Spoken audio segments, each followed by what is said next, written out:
You know, a lot of times out by doing things for a community and school, you get a lot of questions from the parents, how you treat your cattle.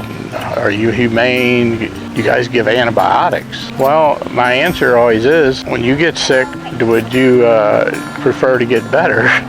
And that's the same way it is here with animals. I mean, if they're that sick where you have to treat them for something, you treat them. And then, but that milk, a lot of people don't realize, that milk is discarded until it tests free of any antibiotics before it can get put back in the bulk tank, before it can get put on the market.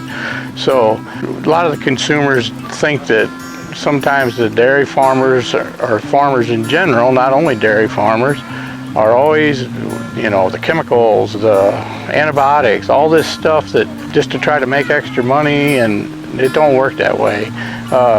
We're drinking the milk too, so what we're putting in these animals, we're not using all these chemicals and sprays, because we're drinking that same milk. People don't realize, I always tell them, the testing procedures that this milk gets tested every day before it even can get pumped in a silo at a plant.